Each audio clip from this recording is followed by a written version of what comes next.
Oke, balik lagi di channel YouTube Jago Bajako sama gue Reza. Kali ini gue akan bahas tentang contoh soal dari analisis kesalahan. Nah, kita lihat di sini, guys. Yang pertama, ya ini diasumsikan belum tutup buku ya, guys. Belum tutup buku 2019. Penyusutan kendaraan untuk tahun 2019 sebesar 3.200 belum dicatat. Ya, berarti gampang ya. Depreciation expense 3.200 pada accumulated depreciation 3.200. Kemudian yang kedua, hasil penagihan piutang pada pelanggan 5.600 yang diterima pada 31 Desember 2019 baru dicatat di 2 Januari 2020. Nah, berarti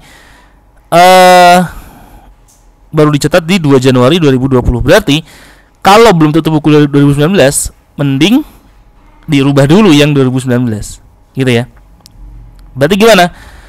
Cash-nya di debit 5.600, kreditnya adalah account receivable 5.600. Kalau sudah tutup buku gimana? Ya udah.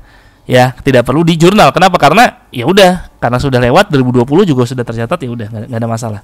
Ya. Seperti itu, guys. Kemudian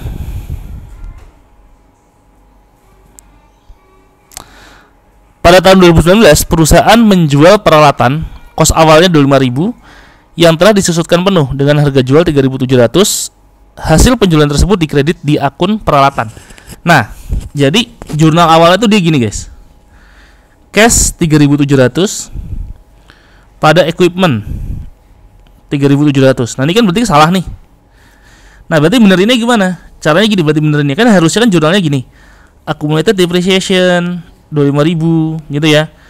Pak, di sininya equipmentnya 25.000 karena sudah disusutkan penuh. Ada cash 3.700 dan ada gain karena ada gain 3.700. Ya kan? Nah, berarti yang harus dibuat jurnalnya gimana? Oh, berarti yang belum ada apa? Oh, ada accumulated depreciation 25.000. Ada cash-nya udah ada ya, cash-nya udah ada sama, berarti udah nggak perlu. Equipment-nya itu berarti 25.000, harusnya kan 25 ya. Ternyata dia baru jurnal 3.700, berarti 25.000 dikurangi 3.700, yaitu 21.300. Nah, kemudian satu lagi gain on sale equipment 3.700 di sisi kredit. Gitu ya, guys. Nomor 4, pada November 2019, perusahaan digugat di pengadilan dengan nilai gugatan sebesar 220.000. Pengacara perusahaan memperkirakan bahwa kemungkinan besar perusahaan akan membayar ganti rugi 125.000. Hal ini belum dicatat di laporan keuangan 2019. Nah, berarti jurnalnya gimana?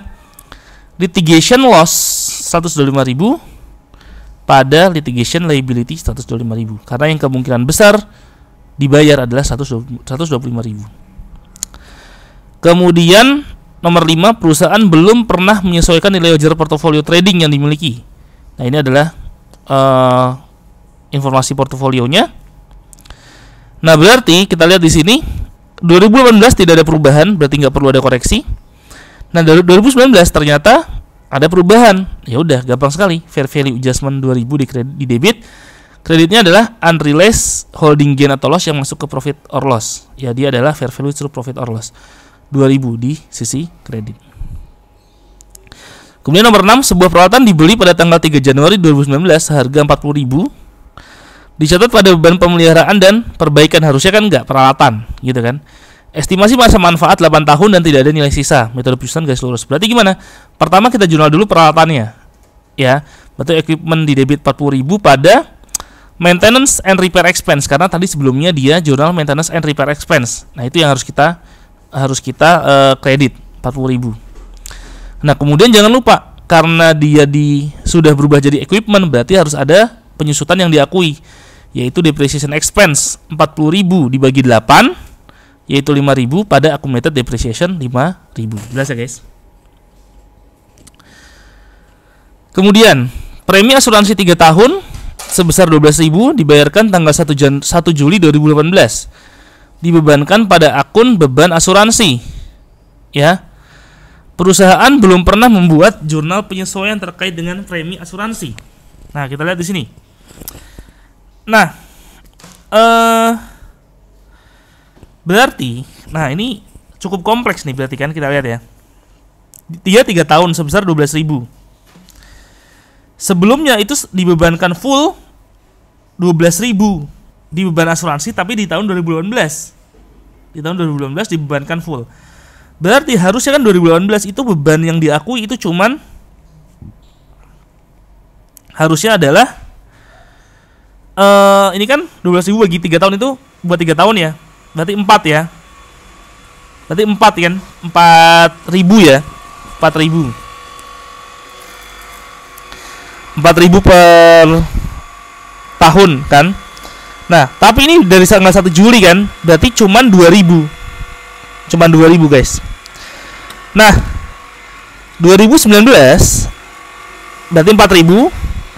Ya, berarti 4.000 kan. Nah, kalau kita lihat di sini berarti sisa itu adalah di 2018 diakui 2.000, 19 diakui 4.000. Berarti sisanya adalah 6.000. Itu untuk tahun 2020 dan 2021. Setengah tahun 2021-nya. Nah, berarti ya. Berarti gimana? Jurnal yang harus dibuat adalah yang pertama. Jurnal yang harus dibuat yang pertama.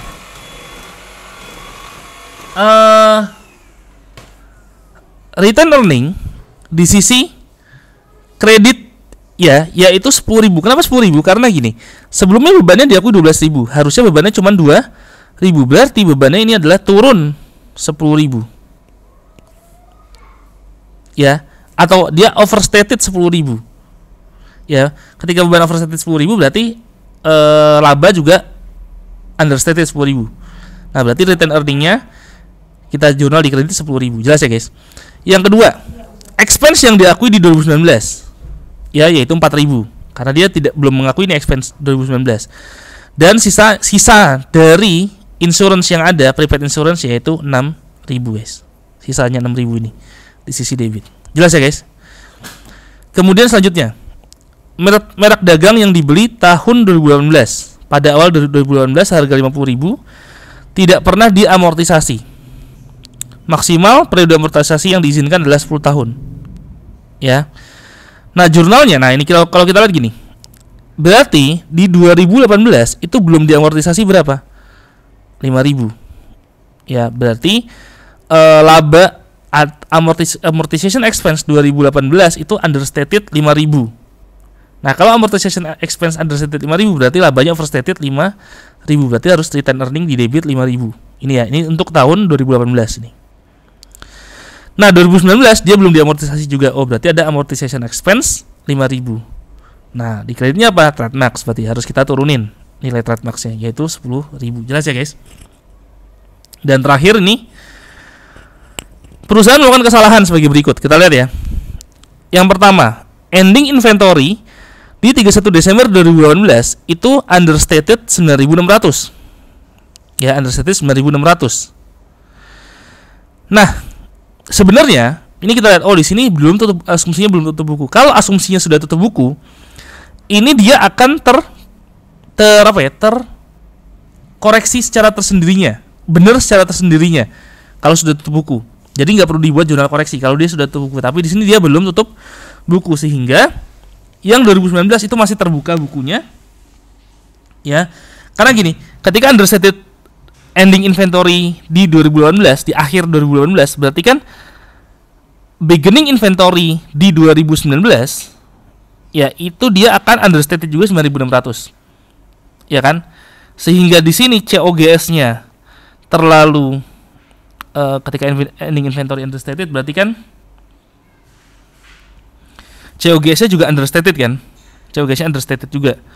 Nah, sedangkan ini endingnya, sorry. Ini ending inventory understated, berarti COGS-nya overstated. Ya, overstated. Nah, berarti di 2018. Di 2019 beginning inventory-nya itu understated berarti kan? Karena ini kan 31 Desember 2018. Berarti kan dia jadi beginning inventory di 2019. Nah, beginning inventory di 2019 dia understated.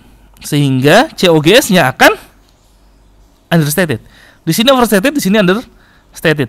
Sehingga ketika dia sudah ditutup buku berarti ya udah impas istilahnya. Ini overstated, ini understated dengan nilai yang sama. Ya, impas. Tapi karena 2019 belum tutup, berarti harus dibuat jurnal. Nah, gimana jurnalnya?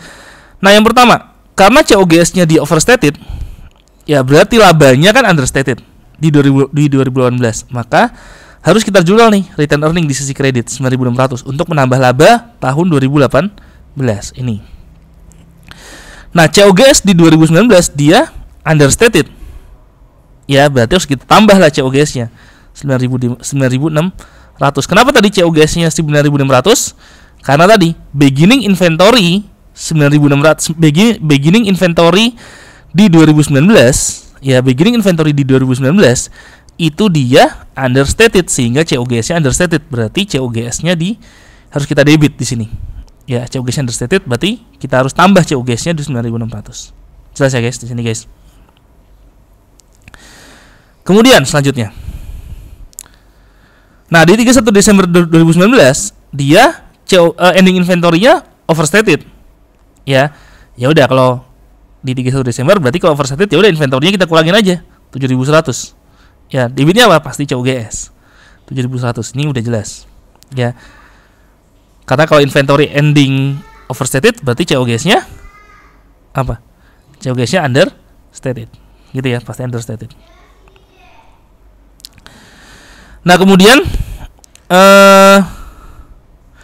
terakhir depreciation expense ada 2.300 understated berarti ya udah. Dan ini di 2018 ya.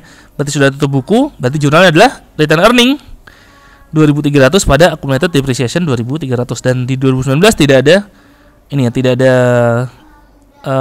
kesalahan ya untuk depreciation. Oke, kira-kira itu guys yang bisa gue sampaikan di video kali ini. Semoga bermanfaat. Jangan lupa like, subscribe, dan komen channel YouTube gue. Dan apabila kalian merasa video ini bermanfaat bisa di-share di seluruh sosial media kan. Jangan lupa terus. Bye bye.